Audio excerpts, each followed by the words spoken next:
Hi everybody, this is John here. This is Paul, George, and Ringo. And we're very happy to be on your program once again. Hello everyone and welcome to show number 77 of Beatle News Briefs. I'm your host Steve Marinucci.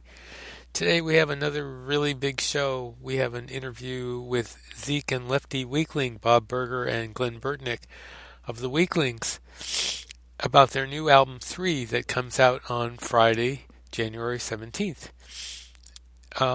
So here we go.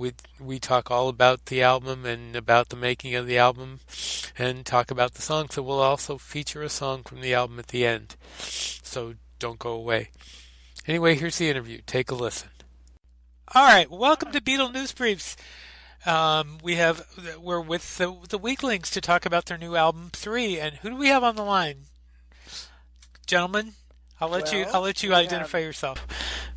Yeah, I'm Lefty Weekling, also known in the real world as Glenn Burtnik, and my cohort tonight is Zeek Weekling, also known as Bob Burger. Welcome, gentlemen. It's good to talk to you again. Pleasure. I have to ask, and I'm being a little humorous. You called the album 3. What other titles did you consider for the name of the album? I don't think we ever considered any other titles. Really? I will tell. Well, we actually wrote the song 3 before we were anywhere near thinking about an album title, and then it became like, well, that's obvious. Mm-hmm. Mm-hmm. Yeah, for people who haven't seen the album, there is a song called 3 on the album. Yeah, it's actually the album is named after the song. It's not just that it's the third album. Okay. I'm going to run down, if you don't mind. I'm going to run down the titles of the songs because the album doesn't get released until when? Friday. Okay. 17th. Okay. But in case people, when they hear this, have not seen the album, here's the songs: "I Want You Again," "In the Moment," 3, "Friday on My Mind," "1,000 Miles Away," "Baby You're a Rich Man," "Change Your Mind," "Running Away," "Baby Let Me Take You Home," "I Got to Love," and 765. And some of those you've actually released over the last year, correct? That's correct. Yeah. So how did the others? So you've had the others, especially the one that certainly comes to mind is the Peter Noone cover on "Friday on My Mind." But what brought all these together? What happened? You know, we had decided that in the current day and age, the albums aren't what they used to be in our culture right now. Right. And singles, we've kind of gone back to the early 60s mode, which is, singles are what matters. And I understand that in my own life. If a new album comes out or a new artist exists, I want to hear the single. I want to hear the best shot first. Mm-hmm. So we adopted that plan, and we said, let's not wait until we've got all 12 tracks or whatever it is, whatever the number is. Let's record or finish. Let's complete one song at a time. Mm-hmm. So, and then we'll release that as a single. And so that's how, almost half of the album is that, singles that we've released over the since our second album. And then we said, well, let's do the other half of the album. Let's have some new songs. So that's pretty much it, isn't it, Zeke? Yeah, and it is, and also that in releasing singles as teasers toward the album, we were able to build some momentum along the way that get some mileage because we got a lot more play out of the songs individually. Mm-hmm. And what often happens with an album, you release an album and radio or whoever picks out one song and the rest of the album becomes ignored. And we thought we had good songs, and we didn't want to see that happen. So it was part of the reason why we did what we did. Okay. We also, I'd point out that we planned ahead and recorded just about half of this album at the same time we recorded our previous album. Okay, because I noticed that there is a credit for Studio 2, for Abbey Road Studio 2, where you did do the last album. So right. How many we recorded? How many songs came out? How many songs came out of that for this album? I think 4. Okay. There were 5, but one of them didn't make it on the record. Oh, okay. And hats off to Zeke. We decided, we had this big plan to let's fly to London, let's record. And my short-sighted thought was, let's just record one album. And Zeke said, no, let's record, as much as we can. Right. So it turned out to be almost an album and a half worth of material.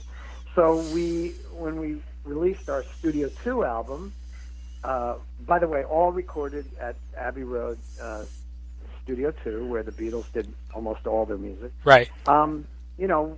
We released that, but we had these other songs in our back pocket.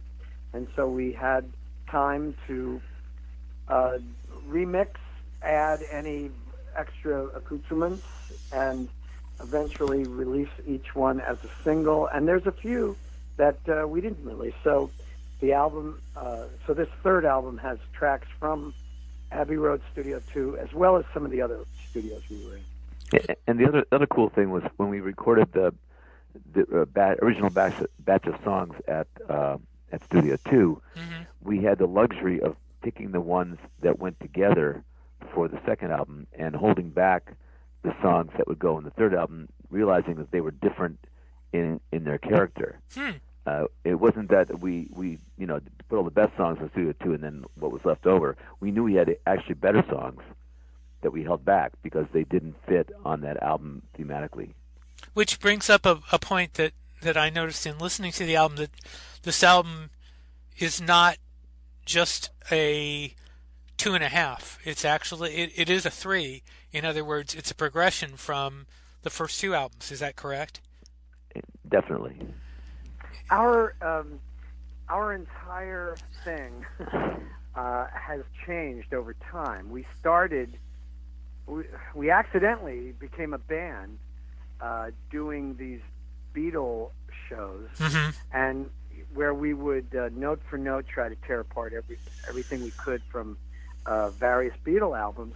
And at some point, we realized that as a quartet, instead of all the horns and strings and stuff of the later albums, when we covered the early stuff, we loved the idea of the quartet arrangements. And that's how we started. Then we started to write songs to add to the Beatle repertoire. So that was the first album.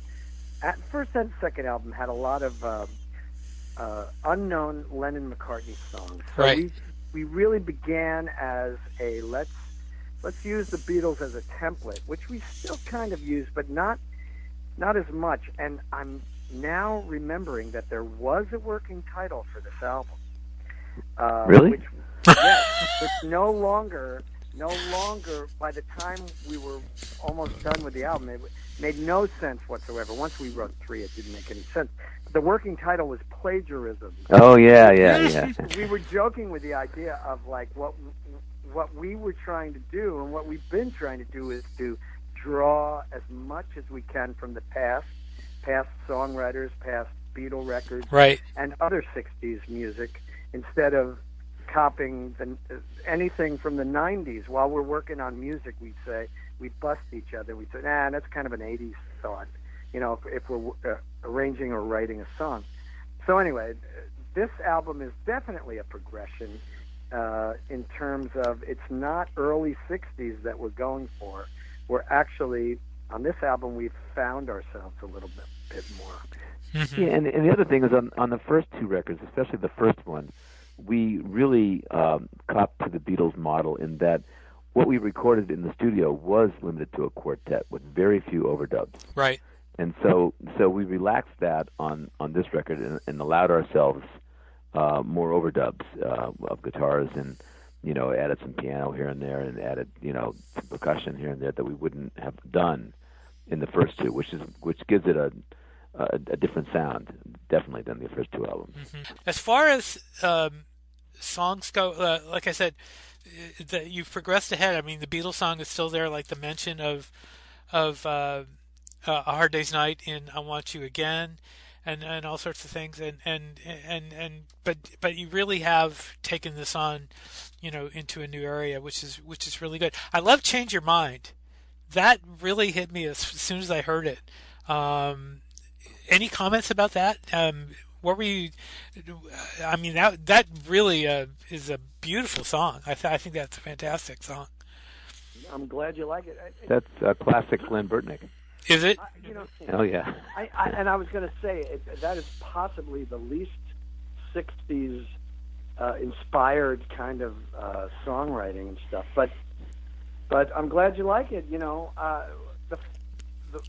The good and bad thing about this album is that everybody has a favorite, has a different favorite so far. So you're the first person that has singled that one out. What are your favorites? Do you guys have favorites? That's hard for me. It's hard for me too. Yeah. I mean, actually, because they all have different merits. Rocky's "A Thousand Miles from Home." It sounds so good coming off the record.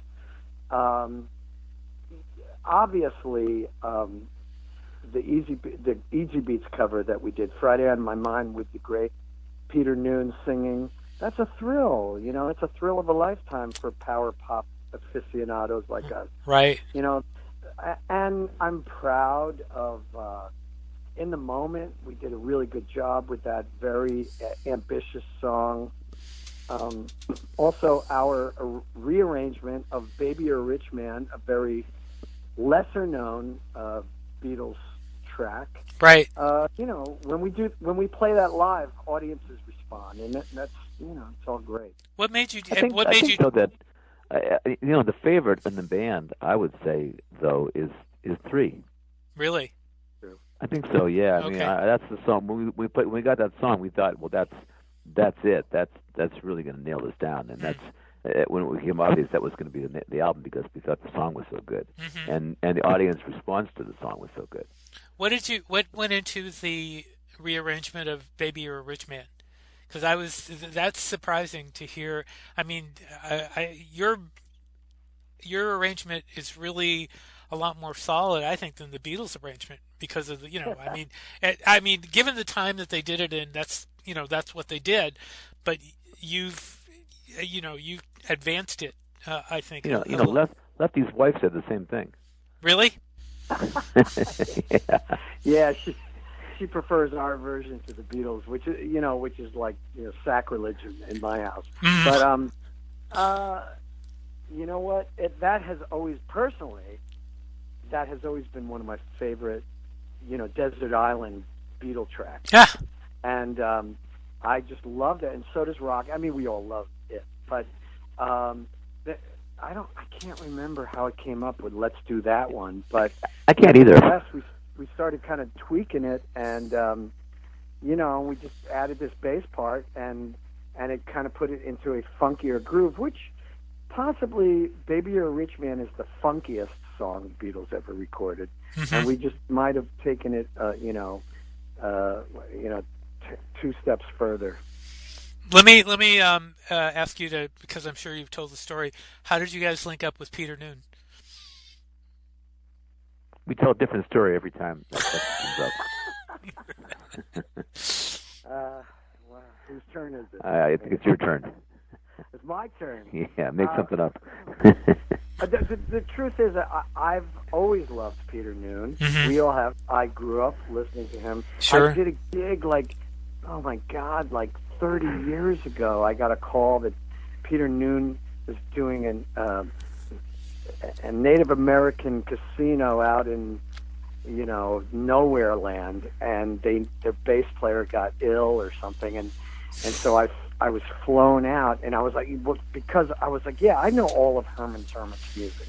So I went out there and I brought my Herman's Greatest Hits vinyl 12-inch album. I had him autograph it, and I actually bumped into him 1 or 2 more times down the road in different bands I was in, including Styx. One time backstage with Styx, Peter Noone was on that bill, and we talked But of course, he's not going to remember any of that stuff. So it was our record label who somehow magically had some connection to the great Peter Noone. And much to his credit, he was wide open to getting into it, joining. He volunteered to sing this rocking track, and as it turns out, he's a great rock singer. The guy is there's nothing lacking in this guy who's probably in his 70s, got to be by now, and it was a tremendous performance, and we were all thrilled to work with the guy. He did a great rocking album years ago with a group called the Tremblers. Sure, I remember him. Yeah.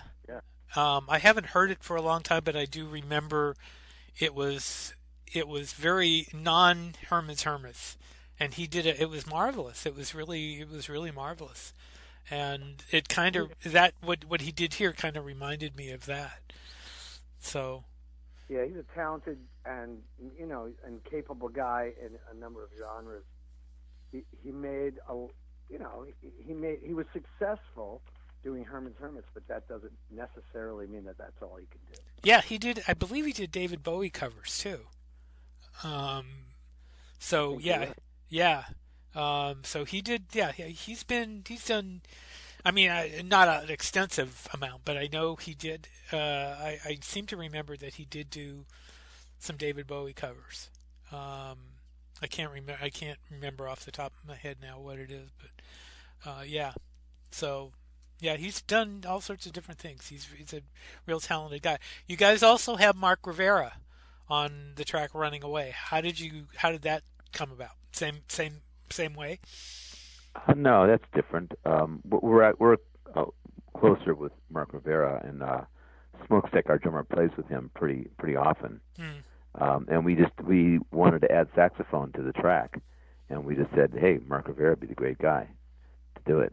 And he was really happy to join in and do it with us. So it worked out great.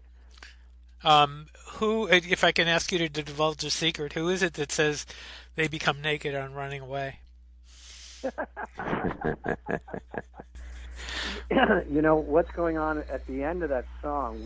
We're in Abbey Road, Studio 2. Okay. We're doing that song, and we just started, and we're doing the vocals, and we're just kind of doing the Revolution number 9 thing. If you listen very closely, you'll hear Zeek going number 9, and we're going.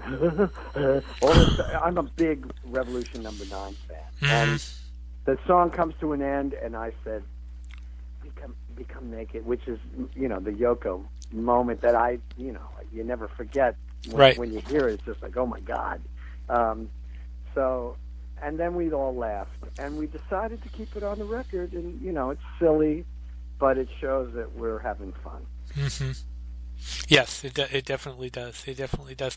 So, what plans do you have in the wake of the release of the album? You guys going to be doing a lot of concerts, in the early part of the year? Yeah, we have a bunch of things coming up, but we're really planning on doing a push of dates in May. I don't think they're all booked yet, but because this month is busy, we're doing a slew of Light of Day dates, and then we're playing Daryl's House on the 24th. We're playing with Peter Noone in Maryland on the 25th. Ooh. We're playing Bull Run, Massachusetts on February 1st. Hard Rock Cafe on February 21st. We have a bunch of dates, but really we tried to clear our calendar and get a bunch of things booked in May. And that's where we're going. Okay. So, and right now we do have Hard Rock Cafe and Boston City Winery booked in May. Okay. Is it all East Coast or any West Coast? There's nothing West Coast. Our record company's been really pushing us and trying to get us to go out to the West Coast, but we're trying to make it make sense financially. Okay. With the travel costs and so forth. So right now we're staying on the East Coast. Okay. Well, I'll cross my fingers that at some point you come close to where I am. So where are you at? I'm in the Bay Area, San Francisco area. Oh, okay. So we were out there with Max. We play with Max Weinberg. Oh, really? Max has Yeah, a show called the Max Weinberg's Jukebox, and he actually hires the Weeklings to come back him or whatever, however you want to call it, and we, we sing the songs and play the songs, and he plays the drums on the set list, which the audience actually picks. But yes, there was a show in the Bay Area. Actually, we were in Oakland, a place called Yoshi's, I think it was. Okay, I know where that is. Yeah, I've been there. Yeah. I've been Yeah, there. it was. You weren't there though, Glenn. It was. No, I wasn't. Yeah, you were on that tour. We played in Folsom, in Oakland, and someplace else out there, and then we went to L.A. But we were out there for about a week. But that was about a year ago. Okay. We would love to, though. We're sure we have fans and friends out. It's a big country, but both Zeek and I have had long careers, and we've been involved in a lot of music, as Rocky, and Smokestack. Yeah, sure. Right. All four of us. Smokestack, he was with Southside Johnny. He was with Dave Mason. He's toured all over the world. Rocky has played all over the place as well. There are Beatle conventions that Rocky and I play all the time, and so we're kind of plugged into that world. But also, we all have history, and we have friends all over the place. Right. It's just a matter of logistics, really. How do you get this band? It's expensive. Oh, sure. And we're busy. We're also very busy people. Just to plug that, you're going to be, I suspect, at the Fest for Beatle Fans. Is that correct? Yes. Okay. We usually are, and Yeah, I think we definitely are. We're booked there. We're booked on. We're playing the Sunday, Sunday, whenever it is. Well, that's in April, March. It's March the 29th. Yeah. Are you also doing Abbey Road on the River too, or no? We're not this year. No. Okay. Not this year. Okay. Any more Beatle covers you gonna hit on that you are thinking about, or? Good question. We had done all of those lesser-known Beatle compositions that Lennon and McCartney compositions and Harrison Right. that the Beatles didn't record. Right. And we put those on our first record, and we kind of almost ran out. There aren't many left because there are some weird things still laying around that we played with Mary Jane a little bit. Yes. We played around with it. At this point, I don't think we have plans on any Beatle covers right now. What about actually We're evolving. doing number 9? We've done it before live. Have you? Believe it or not. Yeah. But I mean, it's one of those things. It's like it's a great exercise, and who wants to hear it though? That's the issue. It's like, okay, I love doing these exercises, but what is the value for an audience? Sure. When you do these things. Maybe there is a way to do it. Certainly, there's been a lot that has come out about that particular song, how it was really the ending of Revolution 1. Right. How it really was part of the song, and it's like, okay, so maybe maybe if we work really hard, we could come up with our own take on it. But all of these things are highly questioned. I don't know how you cover that thing though. It's like, what would you cover? It's mostly sound effects and Right. voices. Yeah, it's music concrete. It's Well, I was very, modern. I was thinking you could do what Glenn was just talking about, where you could do that version where they did, kind of went between both songs, Maybe that's a good idea. Thank you for that. Yeah. That maybe I'll look at that tonight. Okay. All right. Anyway, I will say this, though. Go ahead. We have been evolving. We are kind of stylistically different than we were in the first album. As Zeke said, our first album was recorded live. We didn't fix a lot. We didn't overdub a lot. We didn't, we said, okay, we're going to do this the way the Beatles recorded their first two albums, which was absolutely live. And that was a very different experience than what we did on Studio 2, and even more so on number 3, the third album. So we're evolving. There comes a point where you have to be true to the art, as opposed to some conceptual idea you have about let's stay retro. Sure.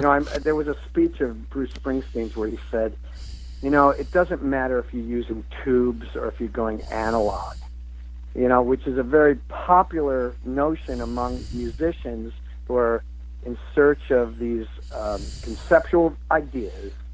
But really, the song is what matters. The performance is what matters, and we're paying attention to the more important things now, I think. Okay. All right. Well, gentlemen, Bob, Glenn, thank you very much for talking with me, and best of luck with the album. And it's called 3, and it's available on Amazon. It's available through your website. Your website is, what's the name of the website? www.weeklings.com. Okay. Weeklings. Okay. Is there any other place that people can pick it up besides Amazon, and assuming, and also probably there are record stores. Oh, that's true. Yeah, there are record stores if you're lucky. And there's also iTunes. We're on iTunes, and so we have other outlets. And then, of course, you can get them directly from us. Okay. All right, gentlemen, thank you, and best of luck to you, and take care. We talked during the interview about Change Your Mind, which is an example of the progression that the Weeklings have done with this album. Well, thanks to Marty Scott and Gem Records, here is Change Your Mind from the Weeklings 3 album. You talk so loud, you know so much, you're such a genius. How come you're never satisfied? When all you wanna do is start a war between us. What will it take to change your mind? Change your mind.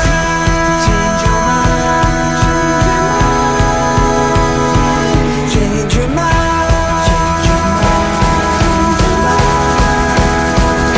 Cause you're gonna need to read between the lines, and you're gonna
to Marty Scott and Gem Records for allowing us to give you a taste of the 3 album with the great track Change Your Mind. Thanks again to Zeek and Lefty for the interview. You can find our shows on iTunes, Google Play, fab4radio.com, Beatlesorama, and wherever your podcasts are found.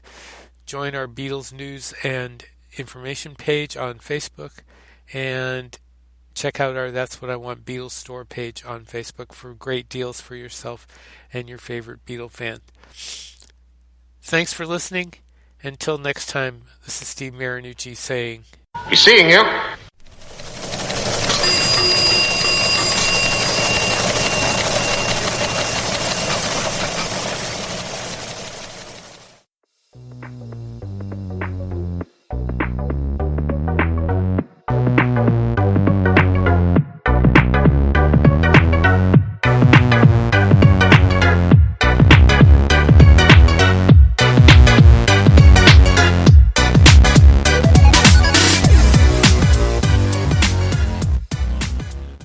Keep that one.